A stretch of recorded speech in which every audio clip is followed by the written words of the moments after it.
ഈ ധ്യാന മന്ദിരത്തിൽ വിദേശത്ത് നിന്ന് ഒരു മദാമ്മ ഇവിടെ വന്നു.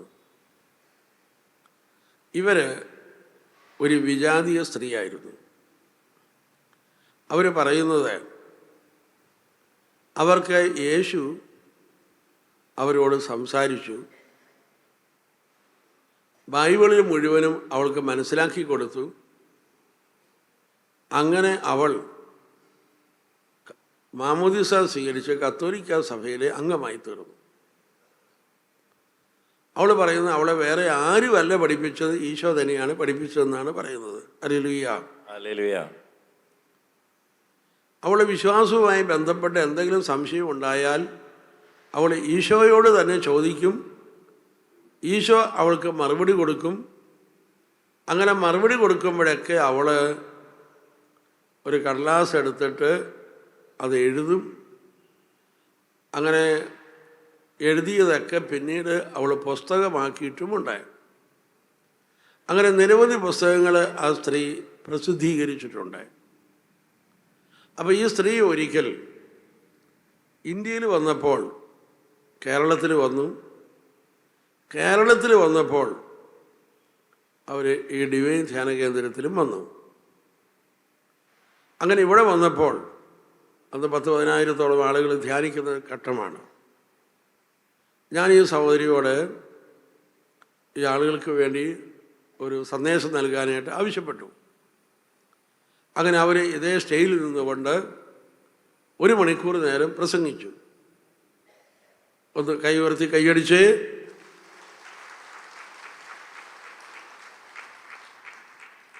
അന്ന് ആ സഹോദരി നൽകിയ ആ 1 മണിക്കൂർ നേരത്തെ പ്രസംഗത്തിൻ്റെ രത്ന ചുരുക്കം ഞാനിപ്പോൾ തരികയാണ്. Hallelujah, hallelujah. അവർ പറഞ്ഞത് ബൈബിളിലെ ചില കാര്യങ്ങളെക്കുറിച്ച് അവൾക്ക് സംശയമുണ്ടാകുമ്പോൾ അവൾ ഈശോയോട് തന്നെയാണ് ചോദിക്കുക. അപ്പോൾ ഈശോ അവൾക്ക് മറുപടി കൊടുക്കും. അവളത് പുസ്തകമാക്കുകയും ചെയ്യും. ഒരു ദിവസം ഇവൾ ഈശോയോട് ചോദിച്ചു, ഈശോയെ, എപ്പോഴും പ്രാർത്ഥിക്കണമെന്ന് ബൈബിളിൽ എഴുതി വച്ചിട്ടുണ്ട്, ഇത് നടക്കുന്ന കാര്യമാണോ? മനുഷ്യർക്ക് ഇത് സാധിക്കുമോ? എപ്പോഴും പ്രാർത്ഥിച്ചുകൊണ്ടിരിക്കുന്നത് എങ്ങനെയാ? നമുക്ക് ഇടയ്ക്ക് ഉറങ്ങുമെങ്കിലും ചെയ്യണ്ടേ? Hallelujah, hallelujah. അപ്പോൾ പ്രായോഗികമല്ലാത്ത ഈ കാര്യം എന്തിനാണ് ബൈബിളിൽ എഴുതി വച്ചിരിക്കുന്നത്?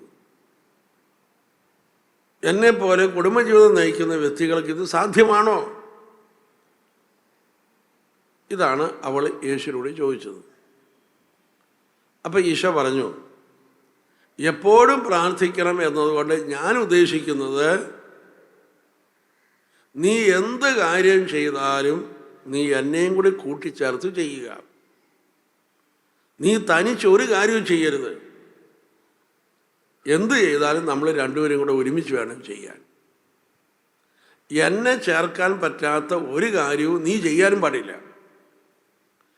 എന്ത് ചെയ്താലും നീ എന്നെയും കൂടെ ചേർക്കണം.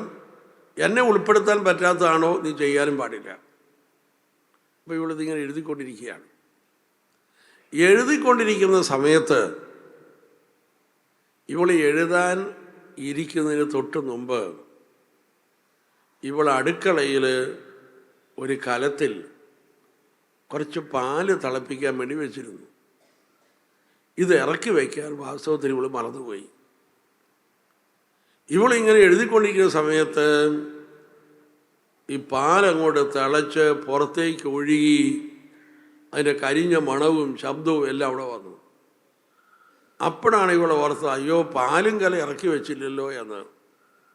ഇവള് പെട്ടെന്ന് ചാടി എഴുന്നേറ്റിട്ട് ഈശോയോട് പറഞ്ഞു, ഈശോയെ, ദേ പാല് മുഴുവൻ തിളച്ച് പോവുകയാണ്, ഞാൻ ഇപ്പം തന്നെ അത് ഇറക്കി വെച്ചിട്ട് ഉടനെ ഓടി വരാം, ഞാൻ പോവുക കേട്ടോ എന്ന് പറഞ്ഞ് ഇവൾ നേരെ അടുക്കളയിലേക്ക് പോയി. പാലും കലമൊക്കെ ഇറക്കി വെച്ചു. കൈയൊക്കെ ഒന്ന് കഴുകി തിരിച്ചു വന്നു. പേനായി എടുത്തു. എഴുതാൻ വേണ്ടി ഇരുന്നു. ഈശോ ഒന്നും മിണ്ടുന്നില്ല. അപ്പോൾ അവൾ ഈശോയോട് ചോദിച്ചു, ഈശോയെ ഞാൻ പറഞ്ഞിട്ടല്ലേ പോയത്, പിന്നെ എന്താ എന്നോട് പിണങ്ങിയിരിക്കുന്നത്? അപ്പോഴും ഈശോ മിണ്ടിയില്ല. സാധനങ്ങൾ നശിപ്പിച്ച് കളയരുതെന്നല്ലേ നീ പറയുന്നത്?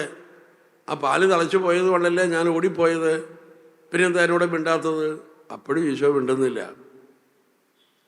അവൾ ആകെപ്പാടെ വിഷമത്തിലായി.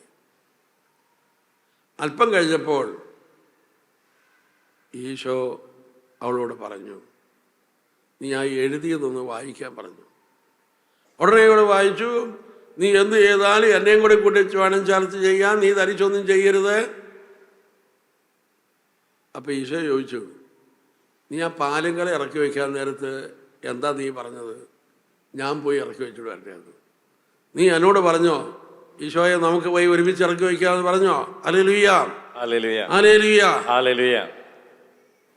അങ്ങനെ അവൾ പറയുകയാണ്, അവളുടെ ജീവിതത്തിലെ ഒത്തിരി ഒത്തിരി അനുദിന സംഭവങ്ങളിൽ ഇതുപോലെ ഈശോ ഇടപെട്ട് അവളെ തിരുത്തി അങ്ങനെയാണ് അവൾ ആത്മീയമായിട്ട് വളർന്നത്. ഒന്ന് കൈ ഉയർത്തി കൈയടിക്കുക.